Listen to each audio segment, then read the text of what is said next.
Hello, friends. Today's topic in the biology of anatomy is a clavicle. Another name of the clavicle is a collarbone. First, we will see the particularities of the clavicle bone. The first particularity is it is the only long bone that lies horizontally. Second, it is having no medullary cavity. The third, it lies throughout cutaneously.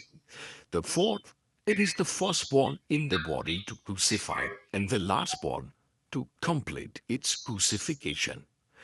The fifth, it is the only long bone in the body which is having two primary center of crucifixion. The sixth, it is the only long bone in the body which ossify in membrane. The rest of the long bone will ossify in the cartilage. And the last one, it sometimes deals by middle supraclavicular nerve. Now we will see the site determination of the clavicle bone. Now, to determine the site of any bone, you have to remember the 3 points. The first one is either anterior or its posterior aspect, the lateral or the medial aspect, and the superior or the inferior aspect. We will see one by one. First, we will see the medial and the lateral end. The lateral end of the clavicle is flattened from the above downwards, whereas its medial end is large or the lateral in the second. The second, anteroposteriorly. In its median two-third, the anterior part is convex forward, and in its lateral one-third, anterior part is concave forward. The third, superior and inferior things. In its inferior aspect, in the middle part of the side, you can see the longitudinal groove. Apart from the longitudinal groove, you can also see below the lateral one-third of the side, the conoidal tubercle and trapezoid ridge.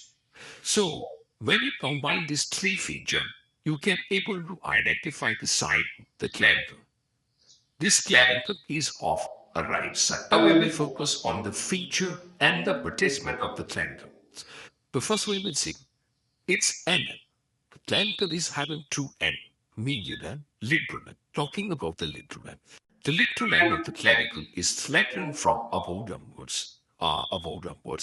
Now, this lateral end is also known as an acromion end because it will articulate with the acromion process of the scapula to form acromioclavicular joint, which is a plain variety of a synovial joint.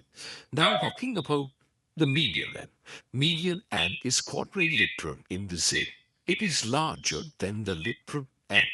Now, this will articulate with the manubrium or of a manubrium sternum to form sternoclavicular joint, which is a second variety of synovial joint. Now, talking about the shaft is L-shaped and it is called in a such a way that we will divide it into the medial two-third and lateral one-third.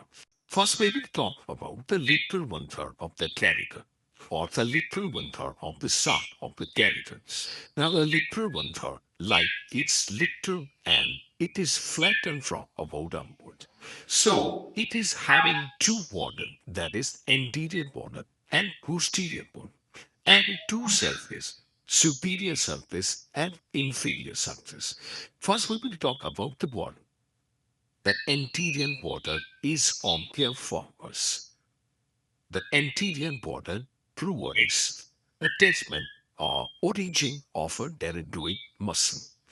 The posterior border is convex backwards and it will receive the insertion of a trapezius muscle.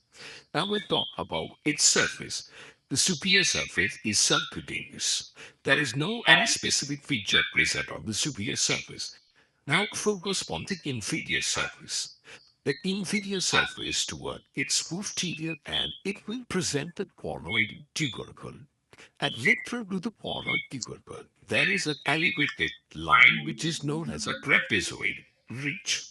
Now this conoid tubercle and trapezoid ridge provides the attachment of conoid and trapezoid part of clavicular ligament. Second part of the shark, it is its medial tutor. Now the medial tutor of the shark is somewhat rounding, like that of a medial dent. So it is said to have a four surface, that is anterior surface, posterior surface, superior surface, and inferior surface. We will see one by one. First, the anterior surface. The anterior surface is convex forward. It will provide attachment of clavicular portion of the pectoralis major muscle. Second, the superior surface. Superior surface is somewhat smooth, but towards its medial end, it is rough, which will provide origin of clavicular aid of sternocleidomastoid muscle.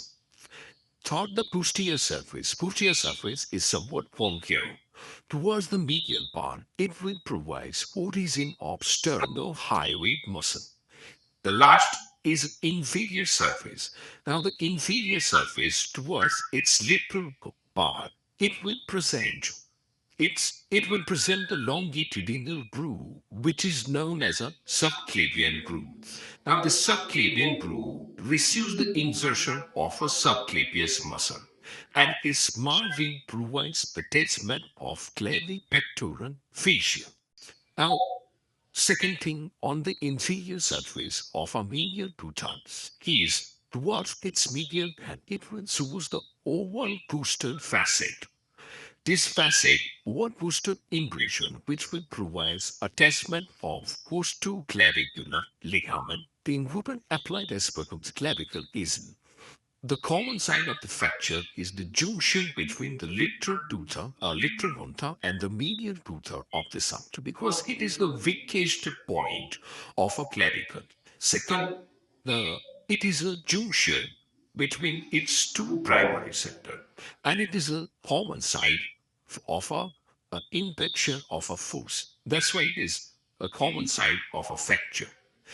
Whenever fracture occurs, it treatment is done by giving the 8-zip bandage to the clavicle.